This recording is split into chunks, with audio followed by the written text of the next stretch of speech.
Global War 36 enthusiast here with a video about standardizing magnet polarity.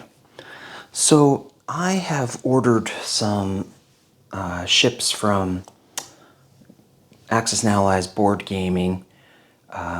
There's a guy there named Greg who makes these ships, and these carriers and fighters or tactiles, whatever you get, are magnetized, and they will the plane will stick to the carrier. And then Greg always has the same standard polarity, so that if you buy multiple fighters, then they will all match that carrier. And if you buy another carrier and you have other fighters, they will match the polarity and match up. And I think this is important for people in our community to know, because let's say one day you decide to buy flight stands and magnetize your pieces.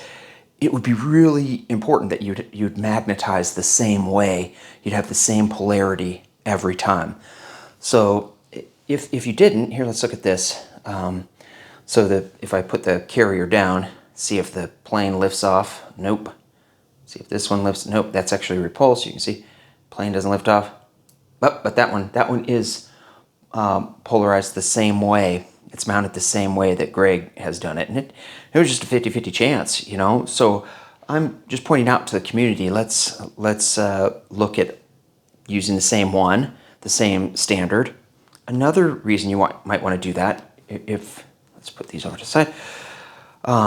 Here's my,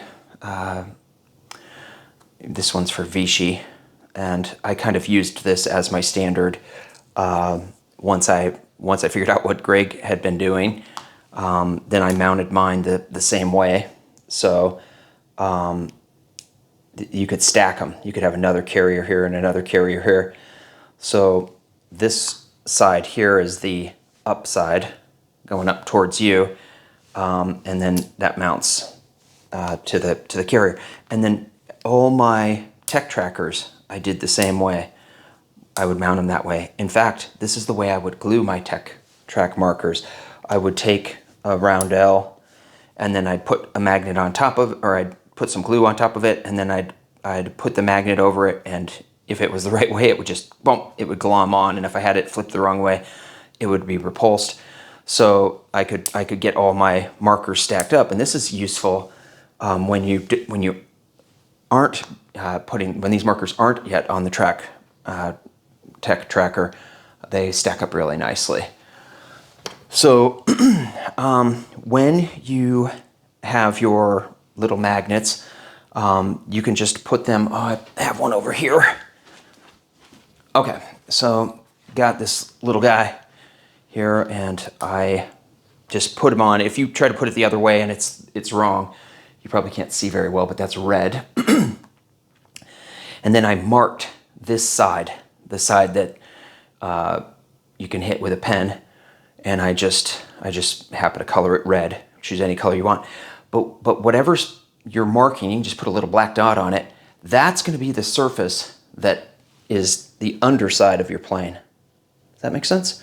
So I mean, it's not the underside. That's going to be the surface that touches your plane, that you glue to your plane. You'd apply glue to that marred, stained surface, and then glue it to the bottom of your plane.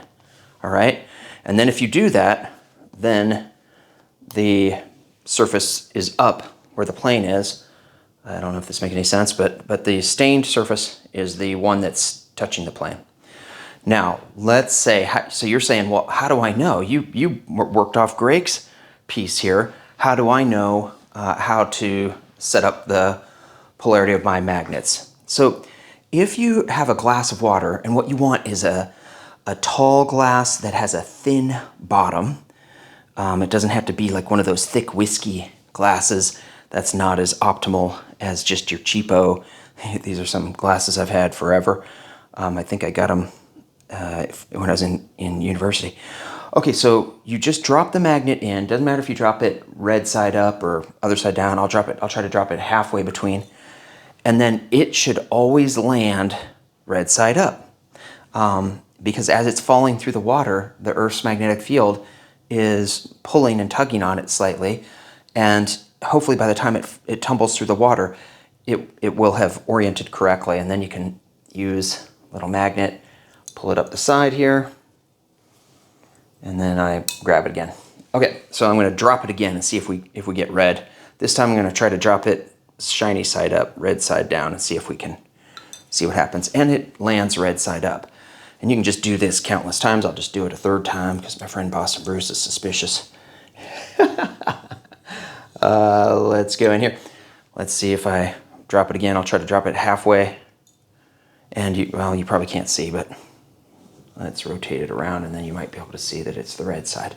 So this is just a way for people to, if you don't know if you'd ever get some magnets from other folks, or if you're ordering from other folks, it'd be good if we were all on the same page and had one standard approach and follow. I think we should follow Greg's approach. It's handy that this is probably something he did.